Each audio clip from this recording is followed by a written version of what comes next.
Y no más Por Sam. eso no llegamos a la hora. Sí, voy a llegar Llegar tarde. tarde. No, perdón. Profe, una consulta. Este PPT que está presentando es para el mapa, dijo al inicio, ¿no? O la información que envió el correo. El artículo que envió el correo les va a servir para el mapa. Ahora, si ustedes quisieran recurrir a estos otros dos elementos para ampliar el mapa conceptual, ideal también, ¿ya? Así que no hay problema. Ah, ya. Pero principalmente los conceptos, El las dos artículo. presentaciones de la mañana, más el artículo, les van a permitir también desarrollar la tarea. Ah, ya, ok, gracias. ¿Ya? Disculpen, ¿ven mi escritorio ahí o no? No, ahí sí. No, Ahí sí. Ahí sí. Perfecto. Y bueno, lo que nos dice acá esta lámina principalmente es que vamos a tener que, hay estrategias para favorecer el trabajo de la memoria y hay ciertas estrategias y elementos que nos van a permitir también recurrir a la información que tenemos almacenada. Por tanto, otro de los elementos que son interesantes de realizar, de visualizar, es que la memoria está asociada también a elementos de integración, de interpretación y de selección. Y eso en función de la información que usted quiera tomar para un nuevo aprendizaje. Por tanto, este proceso de la memoria, principalmente la memoria a largo plazo, es fundamental, pero las estrategias que utilicemos para favorecer el aprendizaje son indispensables. Y acá, muchachos, algunos elementos que están vinculados a las estrategias de la memoria para favorecer el aprendizaje. Uno de los elementos tiene que ver con la retención, esa capacidad de fijar la información. Por último, lo que nos dice acá este autor, que es Alemana y Grandi, nos dicen que tenemos una serie de estrategias. La primera estrategia dice, bueno, efecto lo primero y lo último entrenado. Y tiene que ver con la articulación. Con rememorar lo último que aprendimos de la sesión anterior y volver, ojalá, a retomarlo en la sesión siguiente. Por tanto, un elemento que se puede realizar en cualquier ámbito y en cualquier contexto es siempre articular y concadenar el contenido que usted está revisando. El otro elemento también es que te dice, hay un fenómeno de la reminiscencia, y este fenómeno te dice que hay algunos individuos que, no teniendo práctica deportiva, un poco lo que hablamos anteriormente, y no teniendo estimulación en un área determinada, de igual manera son capaces de volver a retomar lo aprendido sin un deterioro evidente. Y eso significa que la cantidad y la calidad de la información que recibieron mientras estuvieron en periodos de práctica fue sumamente adecuado. Y por tanto acá te dice que uno de los elementos que afecta a este fenómeno de la reminiscencia es la repetición por repetir, repetir por repetir. Ya nos vamos a dar cuenta que generalmente cuando uno ejecuta un gesto deportivo o un gesto o una habilidad en cualquier contexto, uno tiende, como profesor, a que el sujeto pueda repetir el movimiento completo. No obstante, lo que te dice este fenómeno de reminiscencia es que no basta solamente con repetir, sino que poner la atención en los aspectos del movimiento que están deficitarios para que en sí el programa no se sature. ¿Ya? Y por tanto lo que te dice también es que mucha repetición te inhibe el aprendizaje e inhibe también la información a la cual uno quiera recurrir. Otros elementos que tienen que ver con para que el sujeto pueda retener motrizmente una información, es que, evidentemente, a mayor nivel de habilidad, mayor capacidad de retención tiene el sujeto, y eso está sumamente claro. Y por tanto, lo que nos propone acá este grado de aprendizaje original es que de qué manera nosotros vamos estimulando y vamos otorgando las instancias adecuadas para buscar variabilidad de práctica ante un mismo estímulo, ante una misma problemática. O sea, que el estudiante tenga la capacidad de resolver de distintas formas una problemática. Y por tanto, la calidad de las tareas deben ser bien diseñadas para que esas tareas que usted le prescribe sean capaces de apuntar a que el sujeto pueda resolver, insisto, una misma problemática de distintas formas. Y después, por otro lado, también nos dice, bueno, el tipo de habilidad que nosotros tengamos también va a favorecer la retención motriz. Entonces te dice que estas habilidades que son continuas, cerradas, ¿cierto? Como correr, principalmente andar en bicicleta, son mucho más fáciles de retener. porque hay un solo movimiento cíclico que se va repitiendo, ¿ya? Y eso ya lo conocíamos. Ahora te dice también que aquellas secuencias seriadas, como bailar, encadenar una secuencia gimnástica, por ejemplo, un baile, o participar de este tipo de manifestaciones, si bien hay retención, pero también es mucho más moderada. Y principalmente es moderada porque además hay que adecuarse a otro tipo de estímulos, como el espacio, el tiempo y el ritmo. Esos elementos van interfiriendo en que la interpretación de esos elementos perceptivos, de esos factores perceptivos motrices, van interfiriendo también en qué tantas posibilidades de retención pueda tener el sujeto. Y ahora, las habilidades que son discretas, dice que son muy difíciles de retener. Ya se dan cuenta que, por ejemplo, acá te dice, bueno, la partida en natación, ¿por qué es muy compleja de retener? Porque tiene muchas fases. El lanzamiento de la jabalina como tal tiene fases cíclica y acíclica, y dentro de la fase cíclica podríamos detener la tijera, la posición de fuerza, el arco, el lanzamiento y el recobro. Por tanto, dentro de una fase encontramos 4 o 5 fases más muy fácilmente. Y por tanto, ese tipo de tareas son mucho más complejas de poder retener que las que son continuas. ¿Por qué? Principalmente porque tienen muchas más fases a las cuales abordar. Y por tanto, para favorecer la retención motriz, lo que nos dice acá es que debemos abordar dentro de la variabilidad de la práctica, considerar distintos tipos de habilidades para favorecer este elemento de la retención motriz. Ahora, también te dice, bueno, otras estrategias para la retención, te dice, bueno, distribuyamos los tiempos de práctica. Por tanto, dice que la práctica exigente lleva a la fatiga y bajos niveles de activación. ¿Qué se refiere a eso? Cuando estamos a niveles altos de cansancio, de fatiga, de sobrecarga, es mucho más complejo poner atención en todos los estímulos que vienen del medio. ¿Ya? Y además también Mauricio lo señalaba hace un rato, en la mañana, cuando no hay variabilidad de práctica, o cuando la práctica, el tipo de tarea, no apunta al desarrollo de una habilidad en particular y lleva a la monotonía, también eso implica deserción y por tanto también inhibe el aprendizaje. Y eso nuevamente se da con un principio de la práctica que es la variabilidad. Y por otro lado también la retención motriz se favorece en función de qué tan significativo es la enseñanza que usted le está entregando o el aprendizaje a un individuo en particular. Y por tanto, cuando hablamos de significancia también, de la habilidad, del tipo de la habilidad, para que sea aún más, para que se favorezca aún más la retención motriz, te dice, bueno, aumenta todo tipo de recursos para que el sujeto pueda aprender.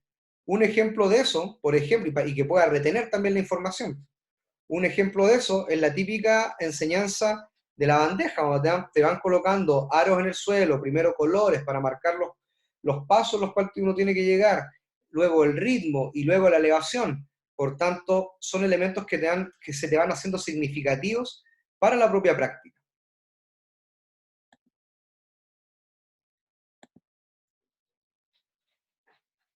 Esas estrategias de retención son sumamente interesantes cuando uno efectivamente las considera en la intervención que uno tiene pedagógica con niños y niñas y adolescentes para que todos para que se favorezca el aprendizaje.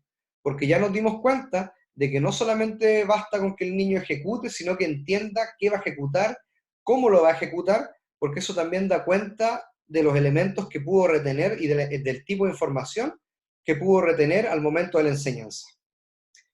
Ahora, esta memoria tiene algunas funciones esenciales.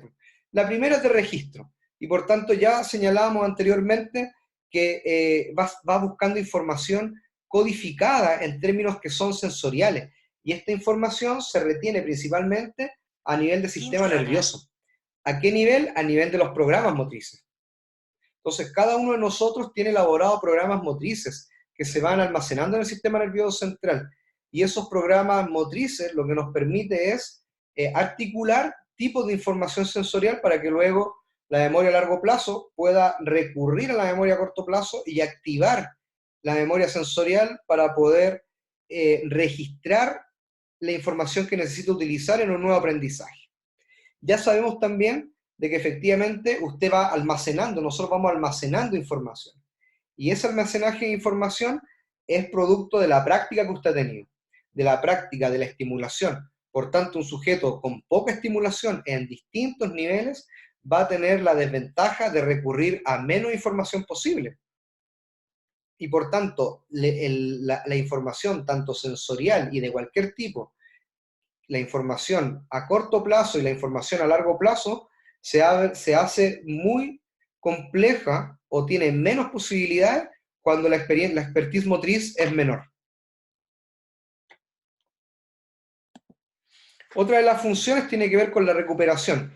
Y ya veíamos también de que la memoria a largo plazo recurre a la memoria a corto plazo para poder recuperar información.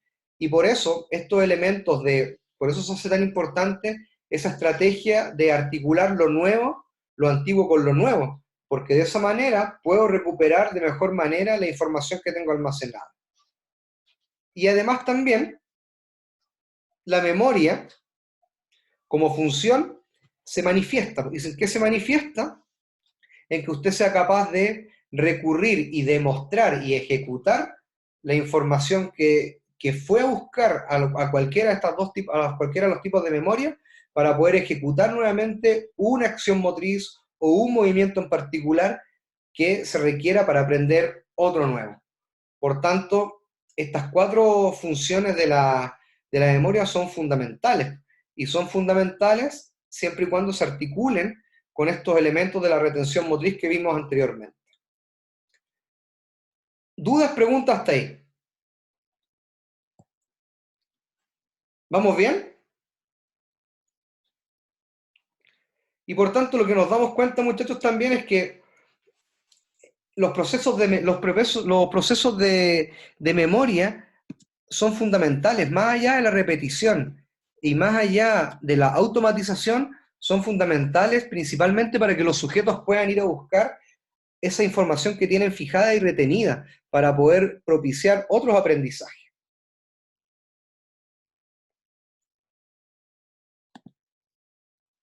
Ahora, la atención.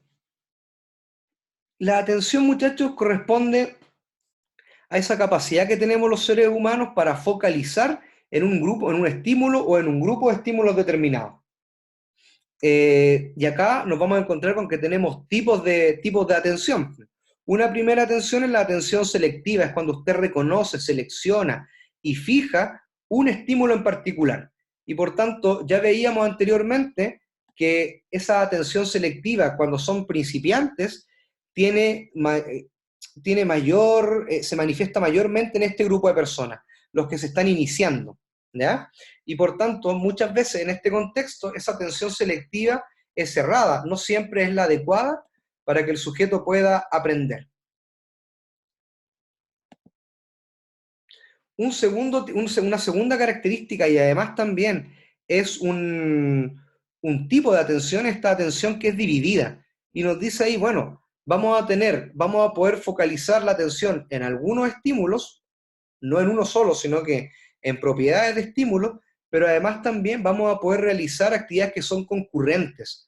Cuando hablamos de actividades concurrentes nos referimos a aquel tipo de atención que te permite realizar 2 actividades de manera simultánea. Manejar, ¿cierto? Conducir un automóvil es un tipo de atención concurrente. ¿Y por qué? Porque principalmente tus procesos de control en la atención se van a focalizar más en aquellos procesos que están menos aprendidos. En cambio, hay otros procesos que ya un control más automático, como por ejemplo pasar cambio o el tema del embriague, freno, el acelerador, son elementos que ya se van automatizando en la práctica y por tanto requieren menos nivel de atención. Y esta atención concurrente lo que nos permite es eso, establecer cuáles son estas 2 áreas para poder determinar a dónde focalizo de mejor manera, a qué propiedades del estímulo atiendo con mayor control de atención.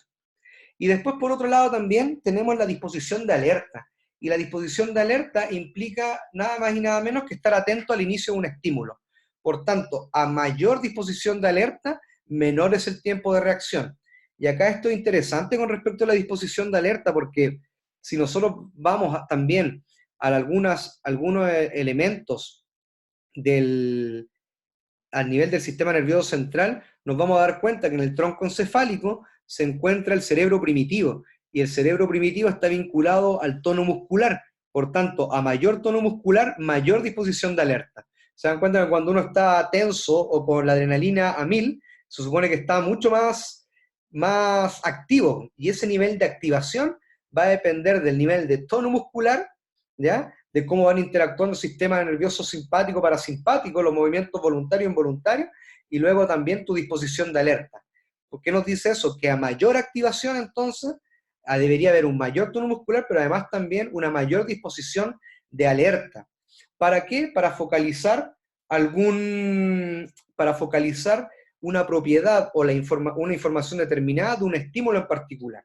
Por ejemplo, me imagino que en el fútbol o en el balonmano, cuando viene el balón, quien no tiene disposición de alerta, evidentemente no está focalizando la atención en otros estímulos, pero está perdiendo el foco en esos elementos. Y por tanto le cuesta mucho más activar un movimiento o un gesto para poder entrar en juego. Y eso se da mucho en estos deportes, diría yo, cuando la incertidumbre o las manifestaciones deportivas o motrices o de expresión corporal, cuando la incertidumbre es mucho mayor. Cuando tenemos actividades de mucha incertidumbre, es decir, que no conocemos su desarrollo, evidentemente la atención y la disposición de alerta en ese tipo de manifestaciones cobra mucho más sentido. En el tenis de mesa, por ejemplo, cuando le van a hacer uno tiene que recibir un servicio. ¿Vale? Mauricio, sí, dígame. Eso era, por ejemplo, el estado de alerta. Ah, claro. ¿Sabes lo que va a venir? Cuando Efectivamente. está la recepción de un servicio. Efectivamente, y tiene que ver también porque, insisto, no conocemos, si bien sabemos que en ese caso viene la pelota de vuelta, pero debemos estar alerta en función a cómo viene. Viene rápida, viene alta, viene más bien rasante, y por tanto, esa disposición de alerta te va a hacer tomar una buena decisión para poder desplazarte y para poder golpear el implemento de vuelta. Pero efectivamente, estos dos tipos de atención y este elemento de la disposición de alerta, lo que hace es, te permite focalizar y tener una respuesta adecuada para la problemática motriz que se te presenta. Y ahora también hablamos en la mañana con respecto a la automatización y el control. Ailín, ¿qué piensa usted de la automatización?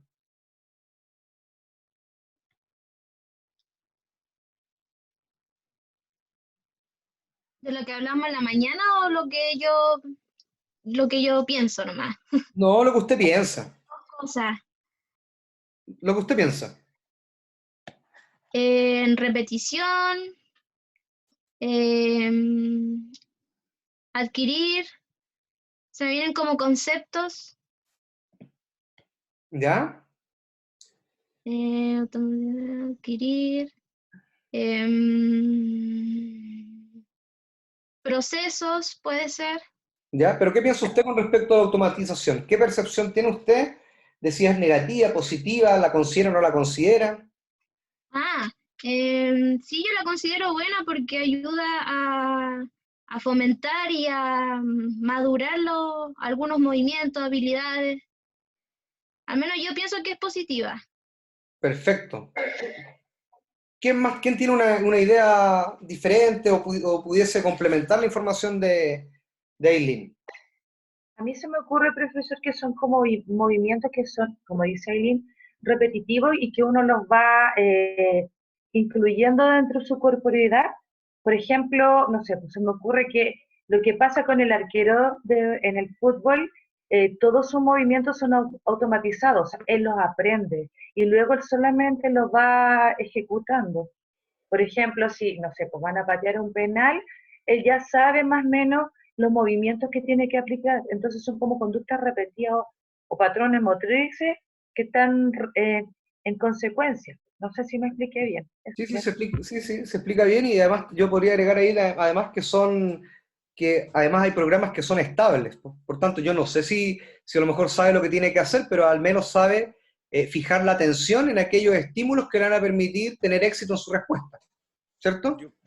Profe, yo pienso que son acciones involuntarias la mayor parte de veces, que ya están automatizadas, como dice la palabra.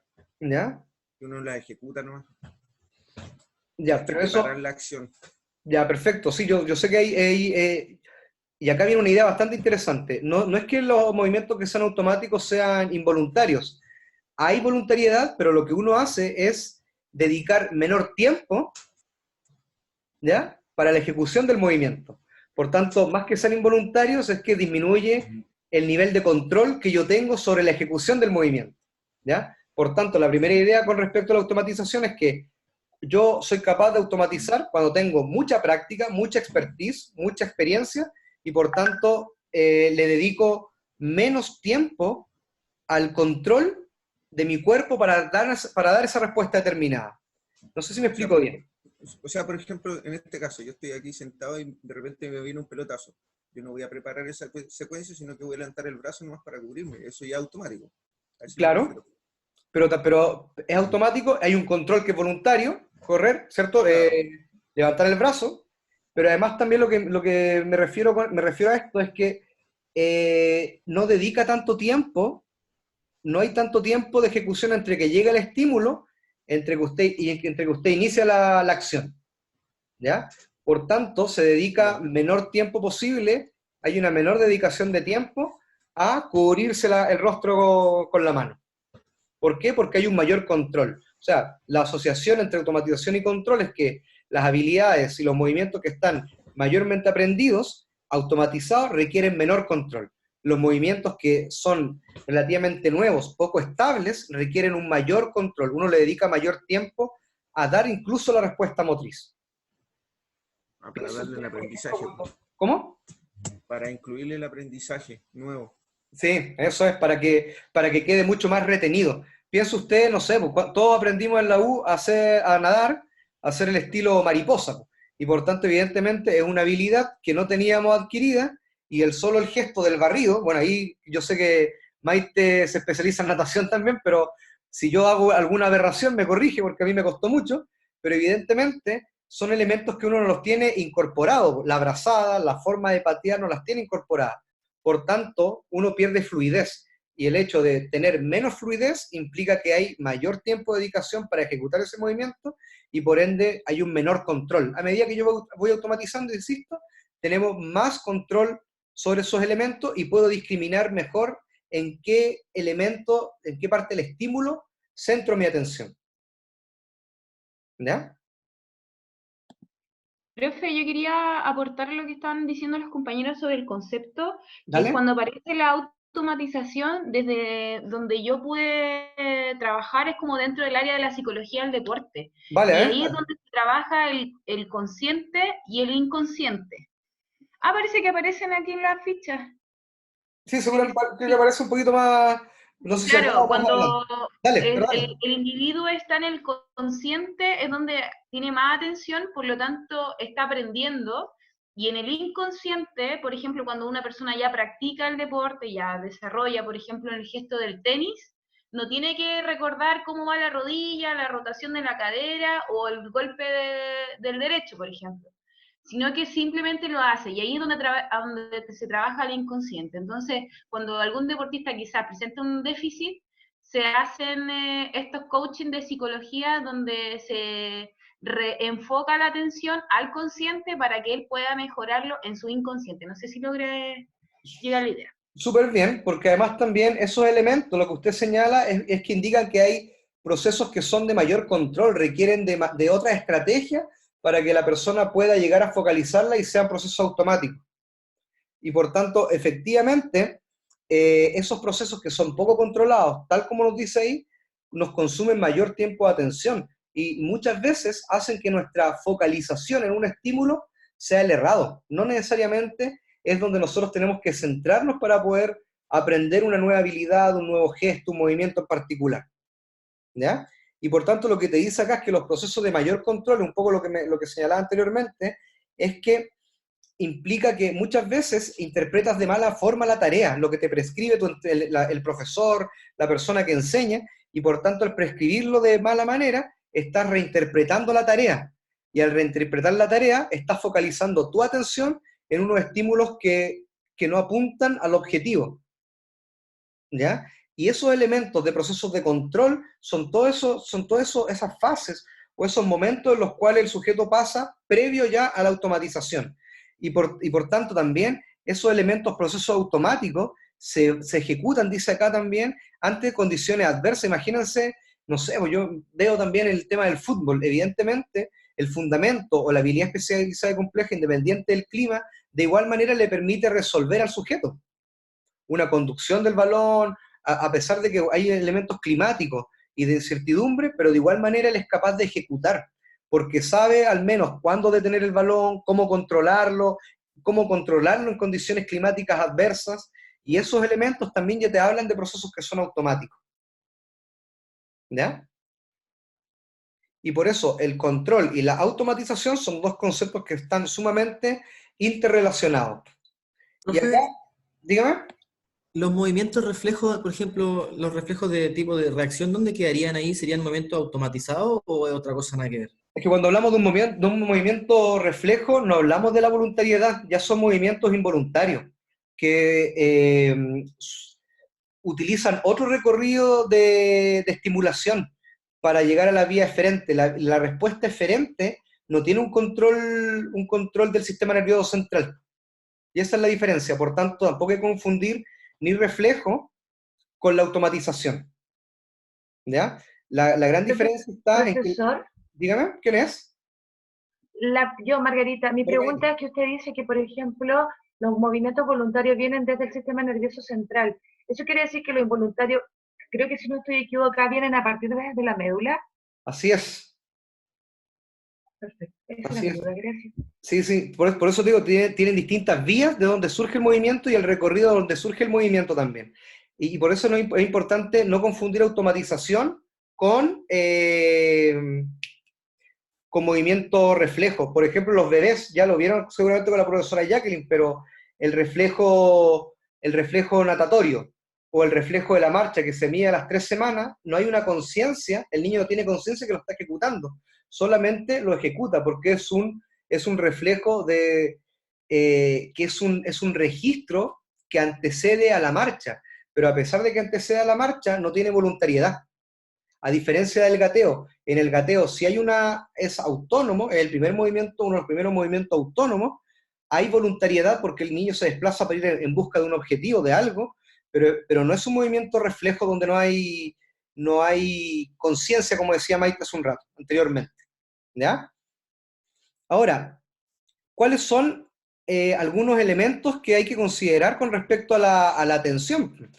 Y nos dice que algunos elementos que nos permiten, desde la intervención pedagógica, apuntar a una mejora de la atención para favorecer el aprendizaje, nos dice, bueno, tenemos tareas duales, es decir, tareas que impliquen simultáneamente responder a distintos objetivos. Acá está el ejemplo, bueno, defender un balón, driblear y observar algunas posibilidades, o buscar algún espacio vacío, desmarcarse y recibir un objeto. Generalmente se dan mucho los deportes de colaboración y oposición, sobre todo de invasión, ¿ya?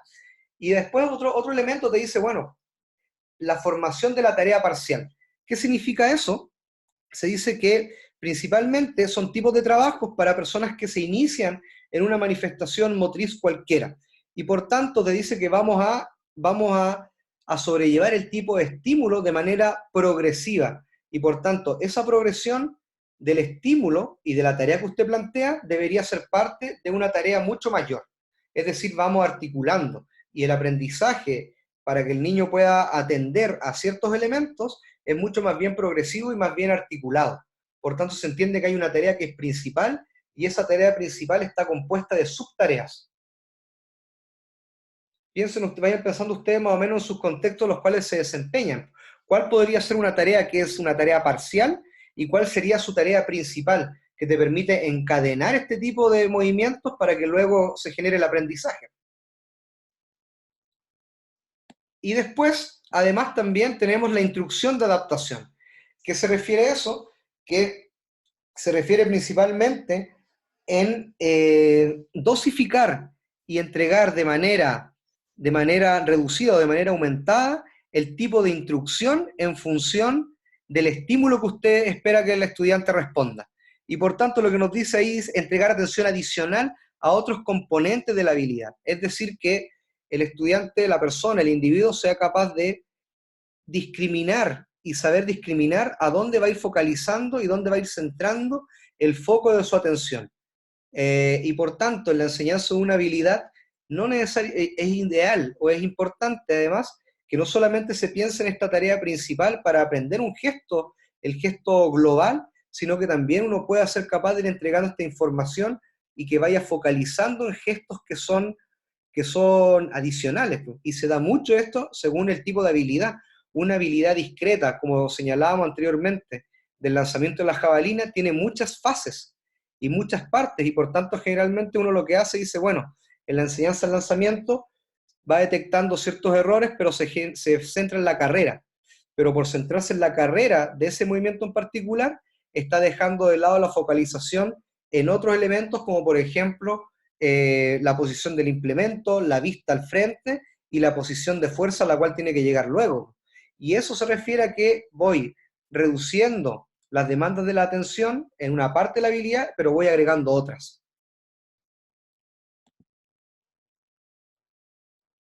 Y acá, muchachos, bueno, hay algunas estrategias que te permiten también favorecer los procesos de automatización y de atención principalmente. Por tanto, nuestra labor, por eso el tema del aprendizaje motriz principalmente está muy vinculado a la didáctica. A la didáctica, ¿por qué? Porque de partida está vinculado con tipos de información. ¿Qué tipo de información vamos a entregar y dónde vamos a hacer énfasis para que el sujeto pueda aprender? Otro elemento también, el diseño de tareas. ¿Cuál es el tipo de tareas y el diseño de las tareas que vamos a realizar para que el sujeto tenga esa capacidad de la voluntad de ejecutarla y la motivación por ejecutarla? Y por otro lado también tenemos que, de qué manera yo puedo ir entregando y jerarquizando cierto tipo de información para que los individuos además también no llegar a saturar inmediatamente el programa motriz, sino que además también es indispensable que nosotros seamos capaces de identificar el orden jerárquico de las tareas con respecto a su dificultad y cómo éstas se van encadenando, para que además también el niño que aprende vaya focalizando la atención de esos elementos de manera progresiva.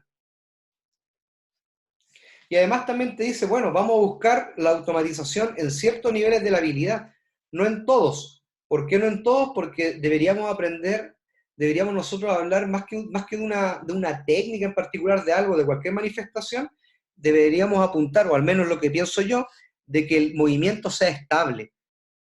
No repetir un modelo, sino que acercarse al modelo, pero que sea un aprendizaje estable. Insisto, cuando hablamos de un aprendizaje... Dígame. Disculpe que le interrumpa, ¿puede aceptar a Camilo en la reunión también, por favor? Ya. Gracias, disculpe. No se preocupe. Déjeme verlo acá. Ahí. Voy a dejar de compartir. Participantes. Camilo Sepúlveda. Ahí está.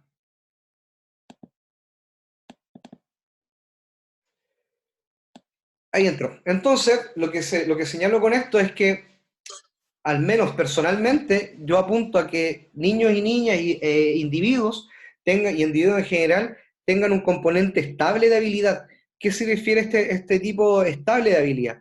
Que sean capaces de responder al estímulo y a la problemática motriz, independiente hayan cambiado ciertas condiciones. Y eso va a depender del nivel de bagaje y experiencia motriz que tenga el sujeto. En cambio, si solamente tenemos una forma de identificar la problemática y de responder a esa problemática, la automatización no es, evidentemente, hay una automatización, una repetición de un gesto, pero además también encuentra unas únicas formas de poder resolver. Y por tanto, ese bagaje motriz no se aleja totalmente de la variabilidad de la práctica. Hay un bagaje reducido, que por tanto no me va a permitir tener esta estabilidad y un estilo técnico o un estilo de ejecución, sino que siempre va a apuntar a un modelo en particular de ejecución. ¿Y qué sucede ahí? Que niños y niñas, cuando no se acercan a un modelo, se frustran. Y si se frustran, hay deserción. Y por tanto, este nivel de estabilidad, resolver a medida en función de respuestas automáticas y en función de distintos estímulos, distintos niveles de problemática, se hace indispensable, porque también habla de qué manera el niño va discriminando estímulos. Hay que pensar que no siempre todas las situaciones son estables. Siempre las situaciones tienen un nivel de incertidumbre. Y nuevamente lo que hemos dicho durante el desarrollo de la presentación es que la práctica debe ser variable. Principio básico de la enseñanza de un gesto, la variabilidad de la tarea. Eso ya un poco ya lo hablamos, lo conversamos. Eso ya como para al momento de cerrar. Cuando hablamos principalmente de la retroalimentación sensorial, hablamos única y exclusivamente de cómo yo voy valorando la información que viene del medio para poder adaptar un gesto en particular y para poder tener respuestas, mayor información para responder y para modificar una respuesta. Y por tanto, esta retroalimentación, que acá yo me refiero principalmente a la sensorial, tiene que ver un poco lo que planteaba Brian al principio en la mañana, que principalmente es responder a mi propia ejecución y en función de mi propia ejecución, cómo voy valorando el modelo, el conocimiento que tengo que se espera los resultados y el modelo de ejecución. A partir de esa valoración de lo que yo conozco, que se espera de mí en la ejecución y de la ejecución realizada, hay una cierta información que es la distancia entre ambos elementos que me va a permitir además también readecuar o reorientar el aprendizaje y colocar la atención en otros elementos que están descendidos. Por eso acá vamos a hablar, más adelante, vamos a hablar sobre esos elementos que son conocimiento de los resultados y el conocimiento de la ejecución. Por tanto, en esta retroalimentación cobra importancia eso, saber dónde me equivoqué y cuál es la distancia que me falta para acercarme a un movimiento en particular o lo que se espera de un gesto en particular. ¿Ya? Ahora, con respecto a la motivación. Y acá, muchachos, bueno, esto ya lo vamos a... También me voy a tener muy poco en esto porque además también son elementos que se han conversado. Nosotros ya los conocemos en ciertos elementos de nuestra formación, pero lo que puedo señalar ahí que algunas estrategias para la motivación que propone Alemán y Granda, principalmente son posicionarse desde los objetivos y que estos objetivos también tengan resultados que son alcanzables.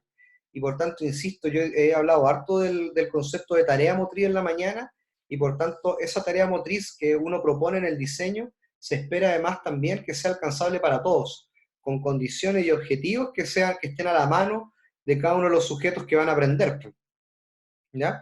Incluir a los individuos de manera activa, incluir la retroalimentación al momento de reforzar el aprendizaje de estos sujetos, y acá entran en juego todos estos elementos que Vladimir señalaba en la mañana, que son los aspectos emocionales, de la voluntad, y en esos elementos se encuentran principalmente estas estrategias para la motivación. Cómo voy recurriendo y evocando esos elementos para favorecer el aprendizaje de la persona. ¿Ya? Lo que se espera acá también desde la estrategia que plantea es que la persona que aprende además también sea un sujeto activo del aprendizaje. Y por tanto también estos incentivos que van provocando la motivación, aumentando o disminuyendo la motivación, lo que nos dice es que van a depender tanto del contexto como de los aspectos que son personales. Y el último elemento que vamos a ver hoy día desde la comunicación guarda relación con qué tan importante es la información que entregamos para el diseño y la ejecución de la tarea, que nosotros queremos que el sujeto, que el niño, el individuo vaya a aprender y desarrolle, y además también desde la comunicación de la información que entregamos al momento de retroalimentar. Y por tanto, lo que nos decimos acá es que tenemos, desde las teorías de la comunicación, hablamos de los emisores del mensaje y de la recepción del mensaje. Y por tanto, desde la emisión, el rol que se espera desde los profesores es que utilicemos todas las máximas cooperativas de comunicación, es decir, aumentar todas las alternativas para entregar la mejor información posible para que el sujeto pueda aprender, ¿ya? Acá hay algunos elementos, desde las máximas cooperativas de la comunicación, es que en la cantidad de información definir de qué manera vamos a entregar el tipo de información, si va a ser mucha información, poca información, la calidad de la información, es decir, dónde vamos a apuntar para que el sujeto pueda diseñar ese mapa cognitivo de esta fase cognitiva del aprendizaje, sea capaz de relacionar también un poco lo que hablábamos de las estrategias de retención, que sea capaz de relacionar contenidos de clases anteriores con contenidos nuevos, y además también las formas y los modos de entregar la información. En educación física principalmente la demostración, la verbalización, la ejemplificación cobran mucho valor desde la comunicación para favorecer el aprendizaje.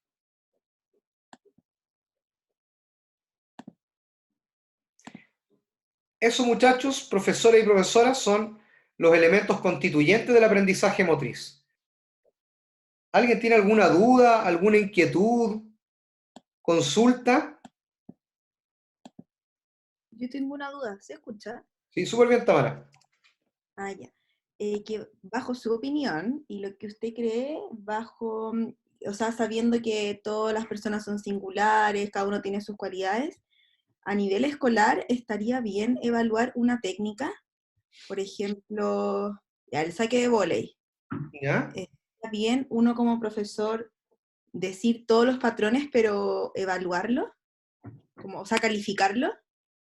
Bajo mi perspectiva, y lo que yo he declarado hoy día, y además que está grabado, Tamara, yo esperaría que no todos los sujetos se pueden acercar a un modelo de ejecución, ¿ya? Sí, por eso. Por distintos elementos, y por eso yo apuntaría más bien a que si se va a evaluar algún patrón, algún movimiento técnico, los profesores tengamos el suficiente criterio para establecer de que en realidad el aprendizaje, uno espera que el aprendizaje sea estable y sea permanente, ¿cierto? Y en esas condiciones, el niño, en una realidad de juego, nunca va a ejecutar un saque de la misma manera, porque hay aspectos externos, la depresión, y principalmente de presión, que te van a hacer, y de incertidumbre, y otro elemento de incertidumbre que no te van a hacer ejecutar siempre de la misma manera con respecto al mismo modelo. Por tanto, yo lo que sugeriría, que a lo mejor es que todas esas habilidades, esos aspectos técnicos puedan ser evaluados en realidad de juego. Y eso, Tamara, debería ser un tremendo cierto. Porque evidentemente un saque en vóley, ¿cierto? Un bloqueo, no se puede alejar del contexto real de ejecución. En un uno contra uno pierde sentido. Pero en cambio, si el sujeto se acerca a un modelo que sea estable de ejecución, pero además el foco está, Tamara, más bien en resolver una problemática más que en la ejecución de la habilidad, yo creo que ahí se da un tremendo paso en la educación física.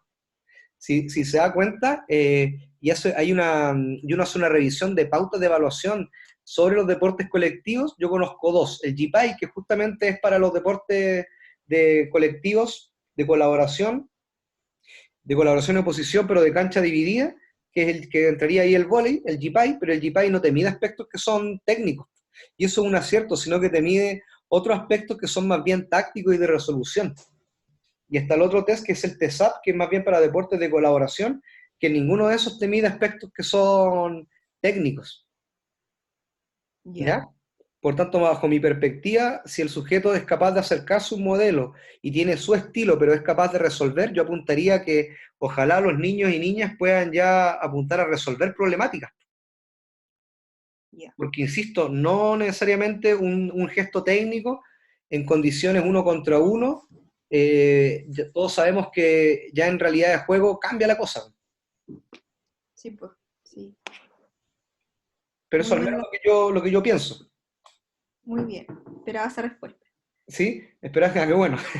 Oye, Tamara, porque evidentemente uno lo que conoce de un poco de los contextos educativos es que todavía se evalúa y se le da mayor ponderación a los aspectos que son técnicos. Sí, pues por eso. Sí. Y muchas veces eso pierde sentido cuando queremos que el niño aprenda o que el niño juegue, pues. ¿Cachai? Entonces, no sé, pues yo no sé cómo usted propone la enseñanza del saque, pero generalmente me imagino que es lanzando el balón de un lado a otro, golpes a la pared, pero evidentemente eso te aleja de la realidad de juego. Ya, claro. ¿Ya? Gracias. Profe, ¿Pancho? no, Mauro. ¿Mauro? Matías ahí.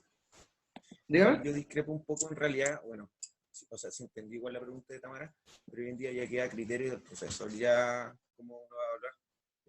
Creo que en la mayoría de los establecimientos hoy en día, más que la técnica, se está dando prioridad al proceso de aprendizaje y cómo lo va incluyendo en las habilidades cada individuo, más allá de la técnica. Y cae de nuevo en el tema de las oportunidades que ha tenido cada persona en desarrollar algún tipo de actividad. Que si hay un niño que nunca tuvo la misma oportunidad de realizar actividades un poquito más complejas que otros, obviamente llegar a una técnica se le va a hacer mucho más compleja. Sí, y ahí un poco lo que hablamos al principio de las concepciones de aprendizaje, po.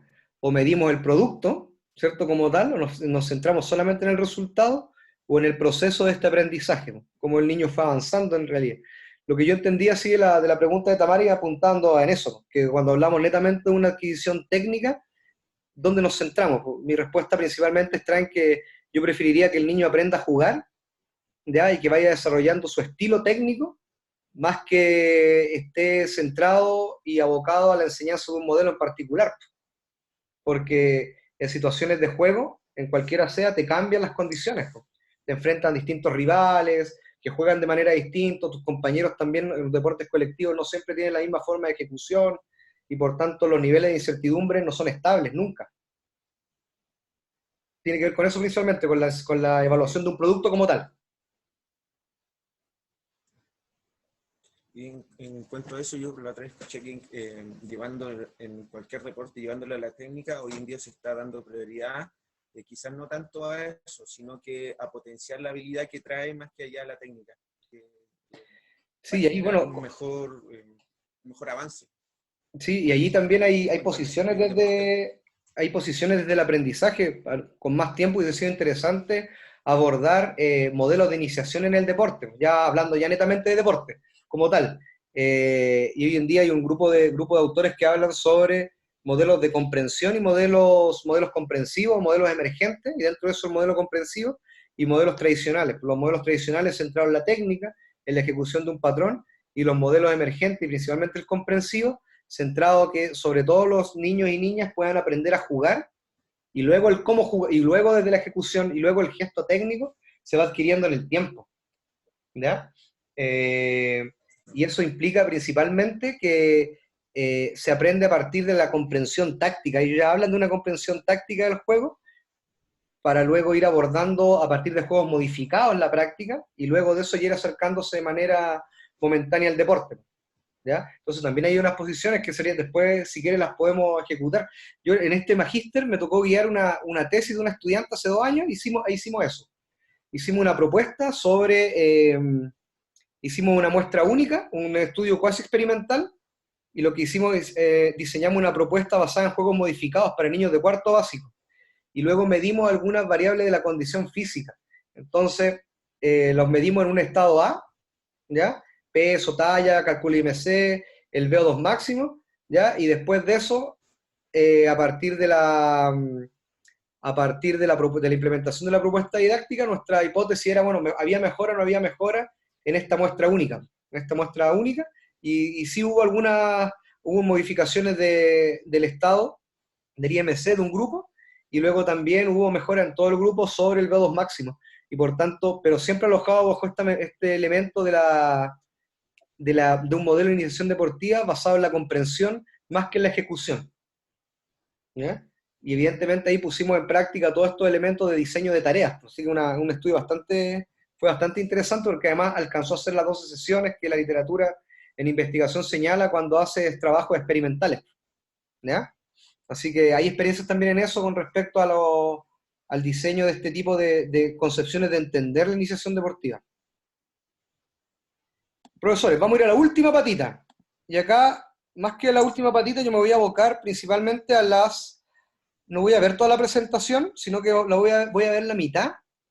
Y voy a ver la mitad principalmente para ver un tema que me interesa mucho que veamos, que es sobre las tareas motrices, que es un poco lo que ustedes van a diseñar en el segundo trabajo de evaluación. ¿Ya? El de la enseñanza de la habilidad está en la presentación, pero ya entiendo que para usted ya en línea debe ser muy agotador. Si quieren, nos damos unos 5 minutitos de pausa o vámonos.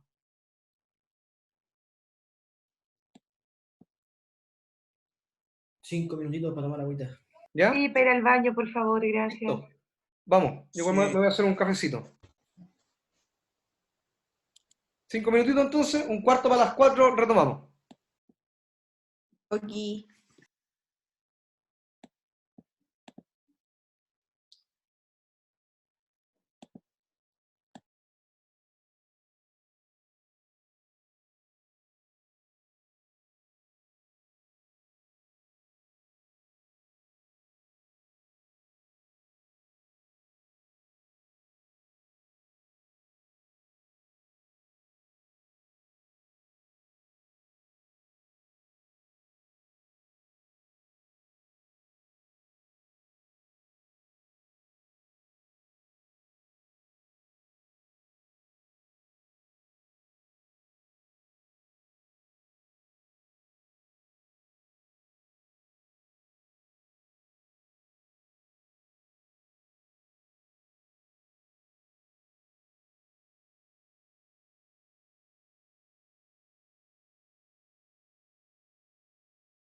Dale, Guille. Dale, Pancho.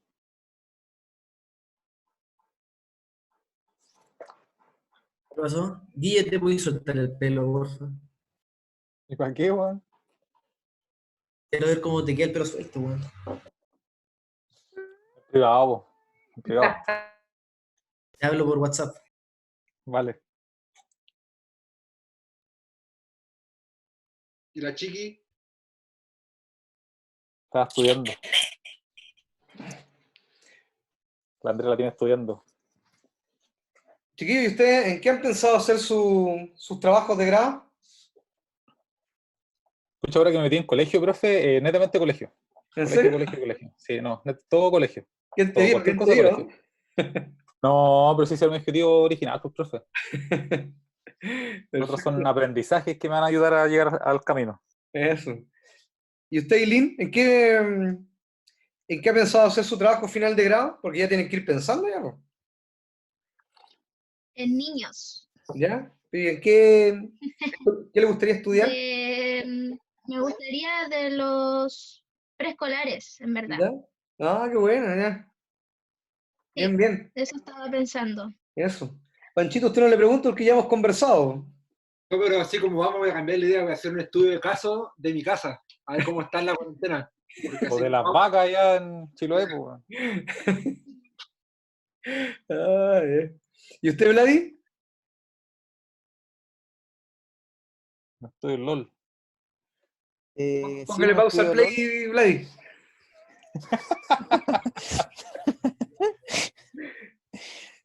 Profe, estoy. Estoy pasando una etapa. No, yo creo que algo no sé, puede ser con niños a lo mejor o con personas adultas. Lo Ya. que salga. Pero sí, lo que esté a la mano, porque igual hay que ver el contexto que estamos. Sí, pues, está difícil. ¿Y usted, Entonces Mauricio? uno puede tener una idea, pero está complicada la cosa. Sí, pues. Mira, lo bueno que esperemos que el momento que a usted les toque ya trabajar con el trabajo final de grado, esperemos que llegue un poquito más a la tranquilidad este tema. Ojalá que sí, Esperemos. porque o sea cómo va y cómo van las cosas, entonces no sé si podemos hacer una intervención este año o no sé cómo harán, si ustedes tienen algún plan de contingencia para el próximo año, a lo mejor. Nosotros Porque hay que esperamos ponerse en toda que la el tema se situación. resuelva ahora, julio, esperemos, pues, ¿ya? Y justamente el trabajo de grado comienza a partir del 7 de agosto. Así que creemos que inicialmente podemos estar ya dentro Claro, de los plazos.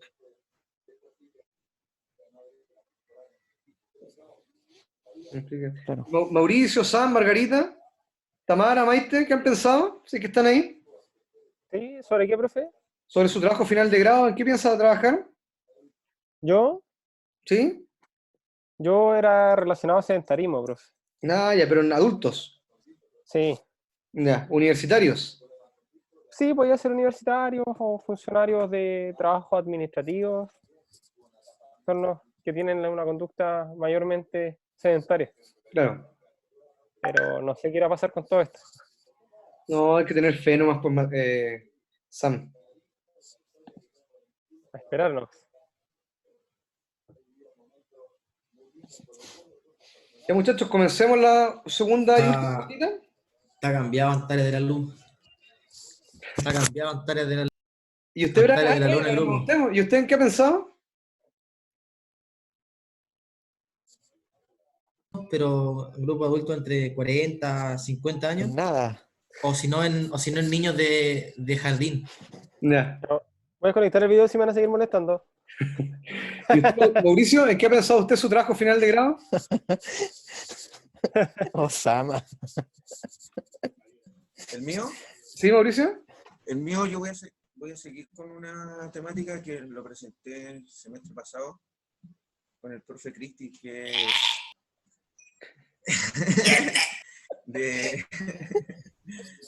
de el efecto agudo de una pausa activa antes si mejora el estado de atención y concentración antes de una clase de taller lector. Ah, bien, qué interesante. Interesante propuesta. Denle el grado a Mauricio, por favor. ¿Y usted, Tamara, qué ha pensado? De 40, por favor. Yo todavía estoy un poco 40 grados por perdida. día. Tengo al profe Jorge Galvez, ¿Ya? que me dijo que hay un grupo de los niños que van los días sábados a la Católica, ¿Ya? un grupo de niños con síndrome de Down, y trabajar algo con ellos, o en el colegio. Ahí estoy viendo qué hacer. Ya. Y también estoy a la espera de lo que vaya pasando ahora, en verdad. Porque con el profe Luis Espinosa supuestamente hicimos pensar como en algo que nos lleve a eso, pero también me da lata crear algo que después no se pueda llevar a cabo. Sí, ese es el tema. Ahí está, el Jorge te decía por el tema de miradas compartidas, ¿cierto? Sí, con ellos. Ya. Sí. Sí. Así que ahí tengo que ver. Este es el profe guía. ¿Ah? No está como profe guía. Ya, voy a dejar de grabar. Cambio. Hacemos una rotación. Ya, chiquillos. Última patita. Vamos, avanti populi, como decía un gran amigo mío.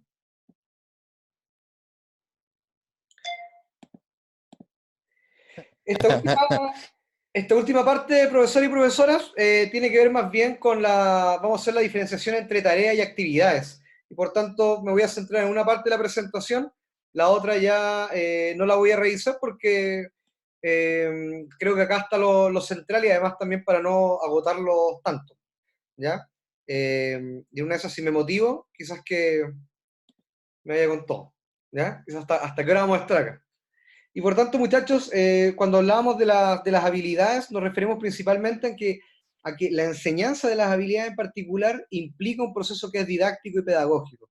Por tanto, este proceso de aprendizaje de las habilidades no está alejado para nada, no es azaroso y no está alejado para nada en función de elementos y premisas básicas del diseño, ¿ya? Solo la primera idea con respecto a la enseñanza de las habilidades. Y por otro lado también, tal como hablábamos hace un rato, no solamente es importante la motivación del estudiante, el sujeto que aprende, sino que también de la motivación del profesor quien va a prescribir este tipo de tareas. Y por otro lado acá hay algunas nociones ya un poco más pedagógicas y didácticas sobre el rol del profesor. Y por tanto, cuando hablamos del rol del profesor es principalmente a que es el responsable de la prescripción de tareas y esas tareas que sean significativas, un cierto nivel de enseñanza y que generen y que motiven la voluntad de seguir aprendiendo. Por otro lado, también sea capaz de actuar con un principio de realidad con respecto a que el tipo de tareas debe estar, y es un principio básico también de la didáctica y sobre todo del diseño, que sean tener expectativas de los estudiantes para el aprendizaje, desafiarlos, pero que esos desafíos sea también el planteamiento de tareas que son reales. Otro elemento que ya habíamos conversado con respecto al aprendizaje en presentaciones anteriores es que es el nivel y la calidad y la cantidad de la información. Por tanto, que esta información debe apuntar a que el niño debe conocer los resultados, debe conocer y luego debe conocer los resultados de la ejecución de la tarea. Y por tanto, esa información le va a permitir llevar a cabo, corregir los errores que fueron evidenciados durante la práctica. Además también, qué tan importantes son estos niveles de activación. Y ya habíamos hablado de que mientras tenemos estos procesos que son de atención y esta capacidad que va a tener, capacidad de estar alerta el sujeto, vamos a tener mayores posibilidades para que el niño pueda tener mayor capacidad de alerta y de activación para sumarse a estos niveles de práctica activa física. Y estos niveles de activación están vinculados principalmente al tipo de tareas, las características de las tareas que vamos a desarrollar y además también aquellas estrategias que utilizamos para que el sujeto se pueda activar. Y nuevamente voy a ejemplificar lo que lo que señalaba Vladimir hace un rato, por los elementos que son afectivos, emocionales, no dejan de estar de lado al momento de activar el aprendizaje de un sujeto. Y por tanto, esas capacidades de retención motriz no solamente deben estar apuntadas a que el sujeto sea capaz de recurrir a la información cuando la necesite, sino que también tenga la capacidad, insisto, de articular un elemento que vio en la clase anteriormente o en sesiones previas con respecto a lo que se está viendo al inicio de la sesión siguiente. Ahora, habíamos hablado de la información, bueno, información correcta, habíamos hablado de que la información inicial debe ser pertinente, no tanta información, no entregar tantos estímulos. Por otro lado, la importancia de la demostración para aumentar para aumentar las capacidades de comunicación que tengamos con el sujeto. Insisto, el conocimiento de los resultados, es decir, qué se espera, a dónde esperamos que llegue, y el conocimiento de la ejecución, en función de qué es lo que hizo. Y en función de esos elementos, saber principalmente qué hizo bien, qué hizo mal y dónde hay que corregir. Y además también, bueno, ahí hay algunas ideas con respecto a la información inicial, pero son elementos que nosotros ya conocemos, es decir, no saturar el programa, entregar información que sea significativa, favorecer en esta primera fase de aprendizaje las ideas cognitivas, los mapas cognitivos de información. Y por otro lado también, si voy a ejecutar y voy a favorecer la demostración, que un principio básico es demostrar lo que sé hacer, por un lado, y demostrar en función de reducir la capacidad el tipo y la cantidad y el error que tenga el sujeto al momento de hacer de realizar esa fase de ejecución. Y por otro lado, ahí ya les señalaba anteriormente que está muy vinculado con la retroalimentación, es el conocimiento de los resultados y el conocimiento de la ejecución. Esos dos elementos son esenciales para el aprendizaje, sobre todo en la fase de la entrega de la información inicial. Y por tanto, cada vez que el niño va conociendo el tránsito que está al centro, la distancia que hay entre uno y otro, tiene muchas más posibilidades de aprender y de corregir los errores y de autorregular el error. Algunos principios con respecto a cómo, cómo y cuánto practicar. ¿Qué es lo que nos dice? Que a menor edad, menos tiempo de práctica. Además, también plantea que a mayor dificultad, menos tiempo de práctica. Y menor nivel de los ejecutantes, también menos tiempo de práctica. Por tanto, sesiones de 2 horas, 3 horas al inicio para enseñar una habilidad no es lo recomendable, pues los programas motrices se van formando y esos programas motrices que se van levantando podrían llegar a ser errados para el sujeto. Y además también, entre la mayor dificultad de la práctica, hay que graduar la complejidad de la tarea. Por tanto, para enseñar y para estimar un tipo de práctica fundamentalmente, y el tipo de tarea que vamos a diseñar para la enseñanza, debemos considerar efectivamente la edad de los sujetos, la complejidad de la tarea que vamos a realizar, y el nivel también, y graduar el nivel, y evaluar el nivel que tienen los niños que aprenden, en esta categoría de aprendiz que hablábamos anteriormente. Otras condiciones para la enseñanza de las habilidades tiene que ver principalmente con la adaptación de las condiciones de práctica. Dice que no solamente el sujeto es capaz hay un sujeto exitoso cuando logra resolver la problemática, sino que cuando es capaz de sobreponerse a los cambios que el medio propone. Y esos cambios que propone el medio guardan única y exclusivamente relación con la adaptación. Por tanto, tal vez lo que nos dice ahí, si estamos hablando de una manifestación deportiva, es adaptación en tiempo, en el espacio, en el tipo de espacio donde vamos a jugar, modificar algunos implementos, codificación de algún reglamento, etcétera. ¿Para qué? Para propiciar de que el sujeto sea capaz de adaptarse y pueda poner a disposición todo el bagaje motriz que ha ido adquiriendo al momento. Por tanto, insisto, no solamente lograr el objetivo se da cuenta en de qué manera se acerca a la ejecución de un movimiento en particular, sino que además también cómo se adapta a las condiciones que nosotros como profesores vamos manejando y vamos controlando. Algunos elementos también desde la adaptación de las condiciones de la práctica, bueno, adaptación de los objetivos, que nos permita también tener una jerarquización de objetivos de las tareas, del diseño de las tareas, selección de actividades y tareas que nos permita también adaptarlas y readaptarlas para que, insisto, el niño sea capaz de resolver una problemática o una misma problemática en distintos contextos, tener también en consideración el nivel y la capacidad que tienen los sujetos, un poco la adaptación de los aspectos normativos, es decir, la codificación del reglamento, de qué manera adapto reglas básicas de una manifestación en particular para que el niño sea capaz de ir integrándolas eso a medida que va aprendiendo una nueva manifestación. Y la adaptación de estrategias metodológicas, es decir, desde el cómo, buscar como profesores distintas formas para que el niño pueda aprender. Y ahora también hablábamos de algunos elementos que es de la repetición. Bueno, qué repetir, qué variar. Y lo que nos señala acá principalmente Batalla, el año 2000, ¿ya? Lo que nos dice principalmente es que no necesariamente es necesario repetir todo el gesto, sino que nos propone desde el aprendizaje motriz es apuntar a un elemento del gesto que pueda ser errado o que tiene mayor nivel de dificultad para el aprendiz y ese repetirlo. Por tanto, en una secuencia de movimiento no es necesario repetir todo, sino que aquel elemento que es capaz de, en el cual se identifica el error. Y eso guarda relación con la detección de estos puntos claves. ¿Cuáles son los puntos que necesito corregir para poner atención en eso desde la enseñanza? Bueno, paréntesis, nosotros tuvimos la oportunidad de estar con Albert acá, con el autor, con Albert Batalla, con bueno, el grupo de investigación, y es un tipazo, y el Pancho pudo participar también, y participó de su clase de aprendizaje motriz, ¿no, Pancho?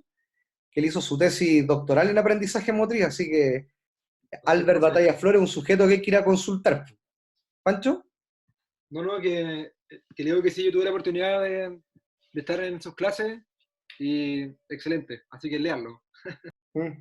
A quien le interesa el tema del aprendizaje, Albert Batalla Flores, un tremendo autor para ahí para poder leer. Nuevamente, nos acercamos también a que estos puntos que son la identificación de puntos claves en la generación de una habilidad, de un movimiento en particular, son los que al menos Albert Batalla Flores te dice, bueno, vamos a repetirlo, pero desde la variabilidad. ¿Cuál es la idea de la variabilidad? Insisto con esta idea de que el sujeto sea capaz de resolver una misma problemática, una dificultad motriz, pero de distintas formas, de distintos modos, que le permita también apuntar al desarrollo de la adquisición de ese movimiento en particular.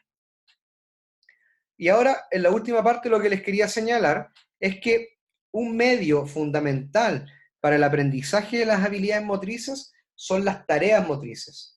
Y ahora, Brian, ¿qué diferencia puede hacer usted entre tareas motrices y actividades? ¿Cuál es la gran diferencia? ¿O son sinónimos? ¿Qué idea tiene usted con respecto a eso? Buena pregunta. Sí, o alguien que tenga una idea con respecto a la diferencia entre tarea y actividad. Yo al menos, profe, creo que, viendo las palabras, en realidad la tarea tiene más relación con cumplir un objetivo. ¿Ya? Mientras que la actividad se basa netamente en la práctica de una actividad, en este caso es como la práctica de la actividad misma, como sin un objetivo, quizás solo como práctica, pero la otra debe tener quizás algún objetivo, alguna secuencia. Eso se me imagina. ¿Ya? ¿Quién más tiene una idea? Gracias, Sam. ¿Quién más tiene alguna otra idea que pueda complementar? Yo pienso que la tarea quizás es como más guiada, no sé, así chamullando. No, está bien, dale nomás, dale. Es como más guiada y la actividad más libre, no sé, en verdad. No, perfecto. ¿Ya? Y ambos, en cierta medida, tienen razón. La tarea, más bien, es lo que prescribe quien diseña la enseñanza, en este caso el profesor, y por tanto sigue la lógica de que de una u otra manera es guiada, ¿ya? En cambio, la actividad es lo que ejecutan los sujetos. Y por tanto, esa actividad podríamos decir que en la práctica es la variación de la tarea. Es como yo entendí lo que me permitieron, lo que me dijeron que hiciera, ¿ya? Y por tanto, cuando hablamos de tarea, tal como señalaba Sam, la tarea, a diferencia de la actividad, tiene dos elementos que son esenciales. Por eso yo les he hablado mucho de tarea hoy día en la mañana. Un elemento son el objetivo de la tarea, y ahí efectivamente, y netamente es un objetivo que es motriz, no puede tener otro objetivo, y cuando hablamos de objetivo motriz es contextualizado en una manifestación motriz, a eso me refiero, porque leer el diario también es una tarea motriz, pero su objetivo en sí mismo o el objetivo que tiene leer el diario no implica estar en un contexto de una manifestación motriz en particular. Y ahí se establece la diferencia independiente del medio con el cual se puede ejecutar, ¿ya? Y otro elemento que tiene diferenciador la tarea de las actividades es que la tarea motriz tiene condiciones, y tiene condiciones de procedimientos, es decir, de cómo ejecutarlas, reglamentarias en algunos casos también, de las reglas que usted impone, de las instrucciones que usted impone para que el sujeto pueda ejecutar esa tarea, y además también condiciones de procedimientos, es decir, biomecánicamente incluso, cuáles son las condiciones que usted establece para que el niño pueda desarrollar un movimiento en particular, qué debe ejecutar primero, una fase que otra, etc. Y por tanto, esas condiciones van regulando el campo de acción desde el punto de vista del profesor para que el niño aprenda. Por tanto, insisto, la relación entre la tarea de aprendizaje, estas tareas de enseñanza, perdón, las tareas motrices, y el aprendizaje motriz es 100% vinculante. En cambio, la actividad es esa manifestación que realiza el sujeto, y no necesariamente, tal como dijo Sam anteriormente y Tamara, está vinculado a la condición de una tarea, ¿ya? Y fundamentalmente, cuando hablamos de tarea modificada, es cuando el niño adapta la forma de realización a una tarea motriz en particular, pero de igual manera está apuntando al objetivo. Acá la actividad, insisto, es mucho más libre y es la mera realización de ejecución motriz de los sujetos, de los individuos. Y ahora algunos elementos de las tareas. Dice ahí Famose, que yo les señalaba que era un autor que hay que leer con respecto a las tareas, es más, lo tengo por ahí también, y además indica que es un conjunto organizado de condiciones, obligaciones, uso de materiales, de recursos reglamentarias, que además también son impuestas por el profesor. Y acá la descripción, la prescripción de la tarea es papel y rol del profesor. Algunos elementos bajo la propuesta de Famose es que efectivamente tienen objetivo motriz, tiene condiciones de las tareas, y además tiene algunas implicaciones activas del participante. ¿Guillermo? ¿No? Y cuando hablamos de objetivo motriz, principalmente nos referimos a qué es lo que esperamos que haga el sujeto, dónde yo quiero apuntar. Y esto independiente del contexto. Sam seguramente va a tener que trabajar con un universitario y en algún momento va a tener que declarar, o con funcionarios de la universidad, pero va a tener que declarar qué es lo que debe hacer el sujeto. Y esa declaración de tareas debe tener objetivos, independientes si son para la adquisición de alguna habilidad, para la adquisición del aprendizaje, el encadenamiento de una habilidad, sino que hay un objetivo que es motriz y debe estar declarado, ¿ya? Otro elemento también es que, ¿cuál es el nivel de qué tan explícito e implícito está el objetivo motriz en la tarea misma? Y por tanto, lo que nos dice acá es que estos elementos van a dar cuenta de cuando el sujeto efectivamente logra y ejecuta el objetivo mismo de la tarea. Por tanto, te dice que el objetivo explícito es lo que tú indicas al sujeto, ¿ya? Es lo que tú indicas al sujeto y cómo él lo lleva adelante en la práctica. Y el segundo tiene que ver más bien en cómo el niño, el individuo, interpreta el objetivo y lo lleva a la práctica, y no necesariamente va a estar cumpliendo 100% con el objetivo que usted se trazó. Por tanto, y esos dos elementos están vinculados a qué tan específico es el objetivo que usted ha planteado. Por tanto, si usted en su propuesta, en su trabajo final de grado, va a diseñar una serie de tareas para favorecer el desarrollo de la actividad física en formas jugadas u otro, el grado de especificación de la tarea nos va a permitir ver a nosotros, o a quien le toque leer esa tesis, como informante, verificar qué tan pertinente es con respecto al objetivo que usted plantea y a los objetivos específicos del estudio. Y en ese caso entra al dedillo, muy pertinentemente, el grado de especificación de las tareas.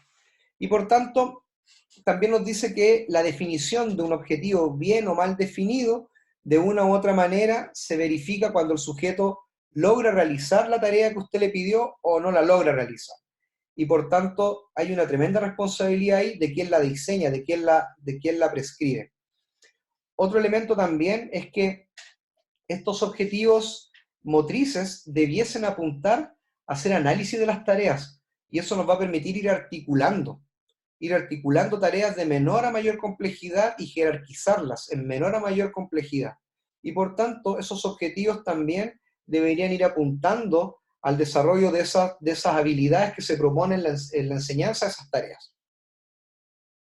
Por tanto, cada vez que usted plantea una tarea o que diseña una tarea, tiene su objetivo motriz, pero ese objetivo motriz también está apuntando, se supone, a elementos superiores, y eso les va a permitir también encadenar de mejor manera una secuencia de tareas que apunten a una secuencia didáctica en cualquier contexto que ustedes determinen.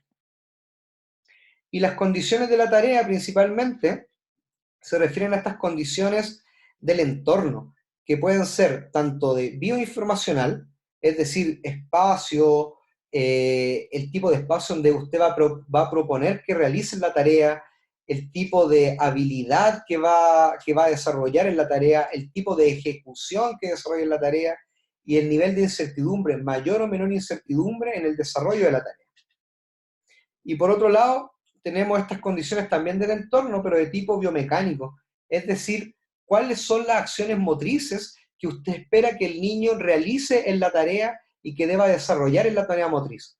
Por tanto, son más bien esas condiciones de ejecución motriz que usted va a prescribir al momento de diseñar la enseñanza.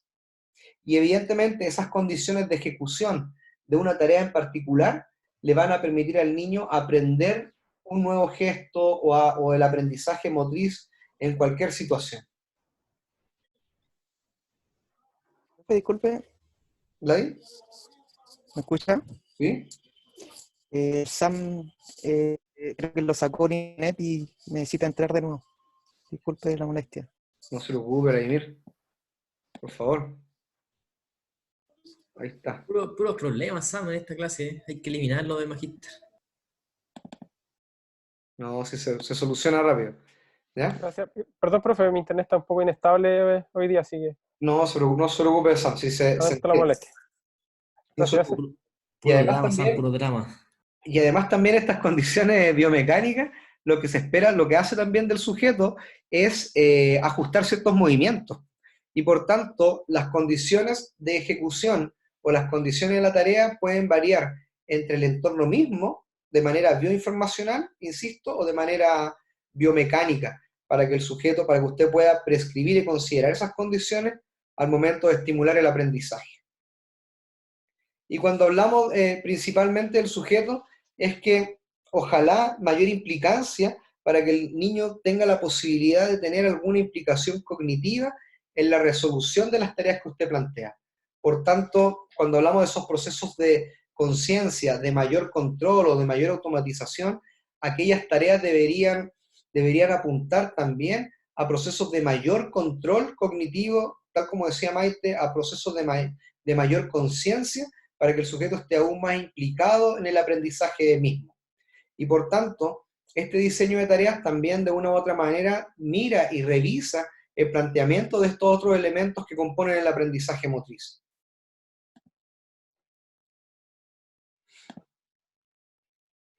Y para finalizar, profesores y profesoras, algunos elementos para la estimulación de las habilidades principalmente, es que tanto el desarrollo de las habilidades como el desarrollo de las capacidades deben tener algunos principios en sus tareas.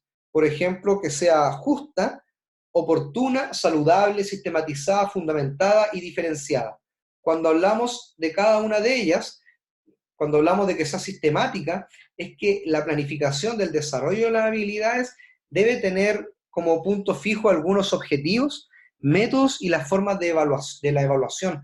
Por tanto, el que sea sistemática es que es planificada, es diseñada con una intención, y por tanto las tareas también igual apuntan a ese diseño. Si es oportuna, es que nos referimos principalmente a considerar las fases de crecimiento y maduración del sujeto, sobre todo en edades tempranas. Cuando es justa, nos referimos a que hay ciertas variables de los principios, cuando hablamos del desarrollo de las capacidades principalmente, hay ciertas variables de la condición física que su estimulación debe cumplir hasta un cierto rango, estas variables, o el famoso DIRTA, ¿cierto?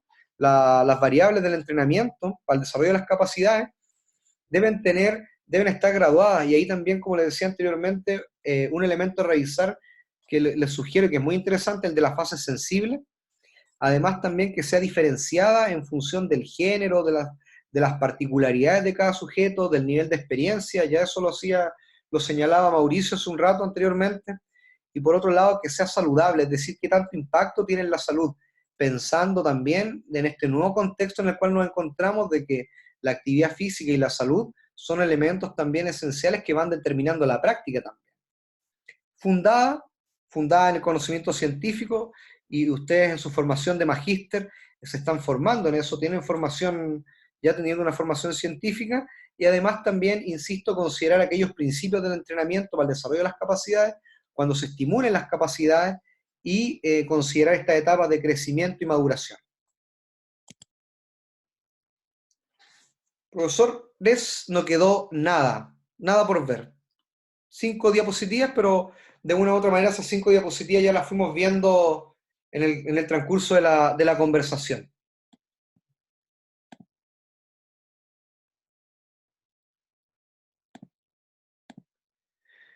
Profesores, profesoras, ¿algún comentario, duda, inquietud, reflexiones, igual que en la mañana?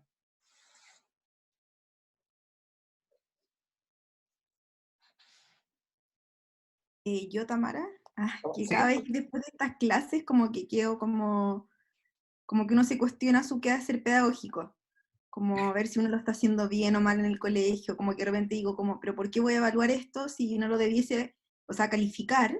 Como ¿por qué voy a calificar si todos somos distintos? Como que de repente me cuesta hacer tablas que no perjudiquen a nadie y que favorezcan, entre comillas, a cada persona. Pero también entiendo que a veces, no sé, como que me complico mucho a veces como con estas cosas, pero también te van abriendo la mente para hacer mejor las clases. Sí, ahí yo lo único que le puedo decir, Tamara, es que yo creo que por eso es importante la formación de posgrado. O sea, yo espero que acá después muchos de ustedes avancen al doctorado, y además también entiendo que la formación de máster, de magíster, lo que te da es eso, la capacidad de especializarte en un área y cuestionar y cambiar tu contexto. O sea, si ahora en adelante tienes la posibilidad de liderar en tu contexto, evidentemente uno espera que ese cambio pueda aportar desde el conocimiento que has ido adquiriendo, porque uno ha revisado ciertos contextos, conoce ciertos contextos, y evidentemente muchas veces uno sale así como, pucha, ¿qué se está haciendo? ¿Por qué se está actuando así? Si no se debiesen. Y a veces me pasa Hay un que, por cuestionamiento ejemplo, cuando permanente. se evalúa condición física, ahora llegué y era como ya, 100 abdominales en 1 minuto. Y era como puros profe igual mayores, pero es como, los cuestiono, les doy mi punto de vista, como no sé si está bien o mal, depende de cada uno, obviamente. Pero esas cosas de repente como que uno se cuestiona. No, sí, pues, indudablemente, sobre todo cuando uno ya va abordando y va integrando nuevo conocimiento a tu quehacer, pues, hay mayor cuestionamiento. Tal como ustedes decían, yo lo que espero hoy día, independiente de las calificaciones y todos estos elementos, es un poquito eso, porque que se puedan cuestionar y que reflexionen en función de cómo pueden ir articulando, independiente les guste o no la temática de estudio, pero que en función de eso, al menos el conocimiento o algunos elementos que han ido adquiriendo hoy día y en las clases anteriores, les permite a ustedes para modificar sus contextos y aportar a la larga, aportar en sus contextos como herramientas pedagógicas. Así que se entiende, Tamara, cada vez que uno enfrenta procesos de formación, de educación terciaria y cuaternaria en la formación de doctorado, siempre hay cuestionamiento, y eso es lo interesante. Si no hay cuestionamiento, Claro, sería fome. sería fome, ¿no? Y otra cosa que también me pasó con usted y con la profe Jackie, que de ¿Ya? repente uno ocupa mucho estos términos, pero cuando te dicen cómo defínelos o da alguna idea, cuesta harto. Así que ahí hay que en verdad profundizar un poquito más, como, porque de repente uno habla y habla, pero cuesta definirlo, po. Como que cuesta profundizar. Sí, Así que y ¿sabes lo que me pasa a mí también, aprovechando lo que tú me señalas? Que muchas veces estos conceptos se utilizan en el contexto, en el día a día, pero falta, creo yo, a todos nosotros en un momento nos faltó darle más rigurosidad. Claro, sí, Porque, no como decirlo por decir. claro, porque en educación física, como no tenemos un lenguaje, hay tanta confusión terminológica y conceptual, es muy fácil hablar cualquier cosa. Yo Sí. seguramente ya dije más de alguna aberración cuando hablé de actividad física para la salud. Y evidentemente porque no es mi área, ¿ya? Y ahí espero que después Sam o tú me lo hagan saber por interno, pero evidentemente, claro, pues uno tiende a hacer eso y sobre todo creo yo en estas etapas de formación inicial de niños, que uno trabaja con niños en la infancia y la adolescencia, cuando el error igual es complejo, es grave, pues, creo yo. Sí. Así que, no sé, chiquillo, ¿alguien más? ¿Alguien que quiera señalar algo más? ¿Dudas, inquietudes, reflexiones? ¿Inquietudes con respecto a algo del contenido? Yo, profe. Mauricio, dale. Matías. Yo creo que igual es una herramienta que a veces es súper poco valorada, que es la autoevaluación, que tiene directamente relación con lo que planteó tempranamente Maite, que la autoevaluación nos lleva después, posteriormente, a lo que es la reflexión de lo aprendido. Yo creo que es una herramienta que igual hay que darle harta énfasis, de que es individual también.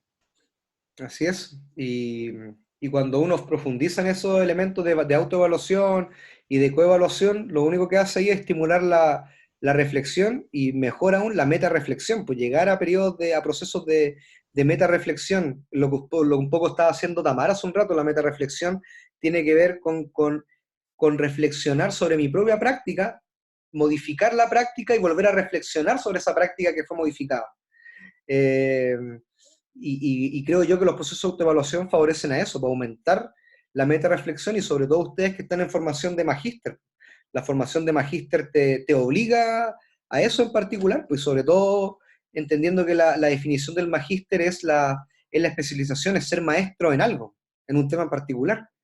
Y en función de eso, sobre todo de las características del magíster de ustedes, que profesionalizante, ustedes están llamados tienen la obligación moral también de modificar sus contextos, desde procesos reflexivos y metareflexivos.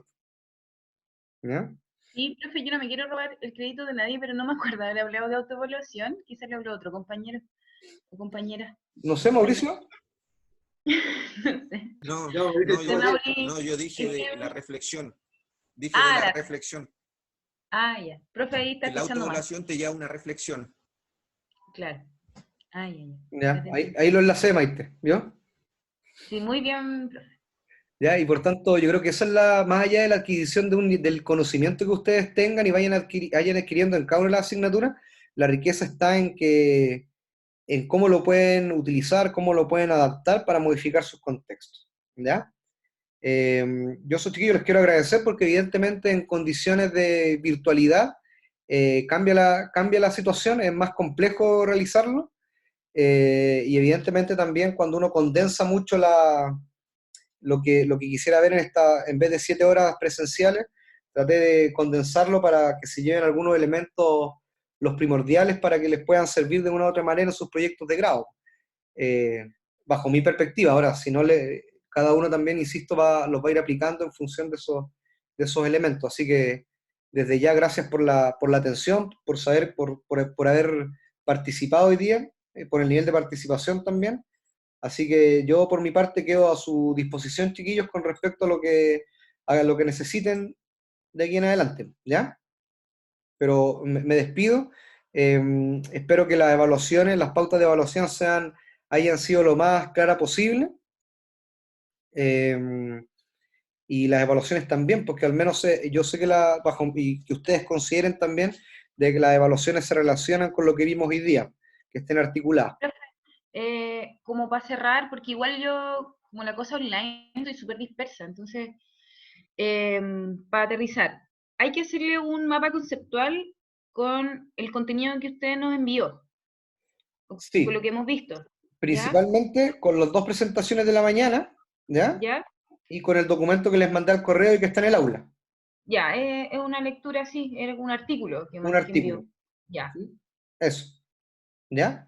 Y la segunda evaluación tiene que ver con el diseño de tareas para la enseñanza de una habilidad especializada y compleja.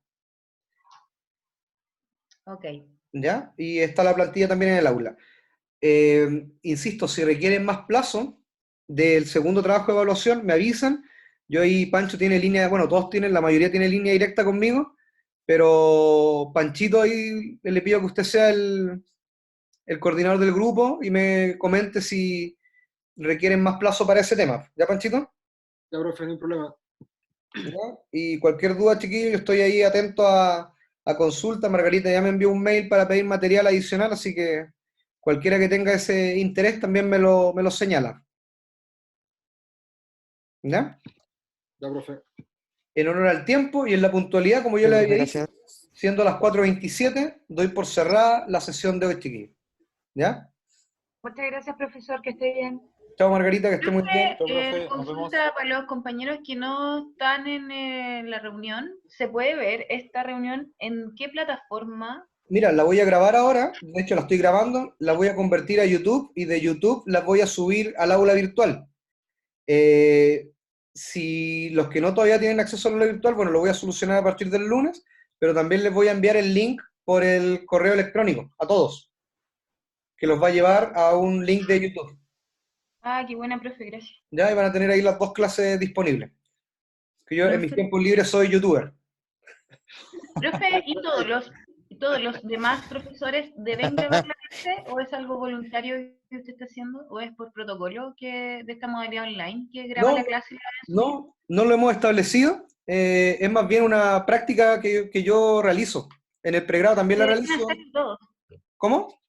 No, profe, es broma. Le estaba preguntando si es que se va a encontrar entonces las otras clases, no necesariamente. Usted lo está haciendo. No lo sé si, por ejemplo, el profesor Luis Espinosa habrá grabado. ¿Ya? Entonces, ahí No, me, la profe ya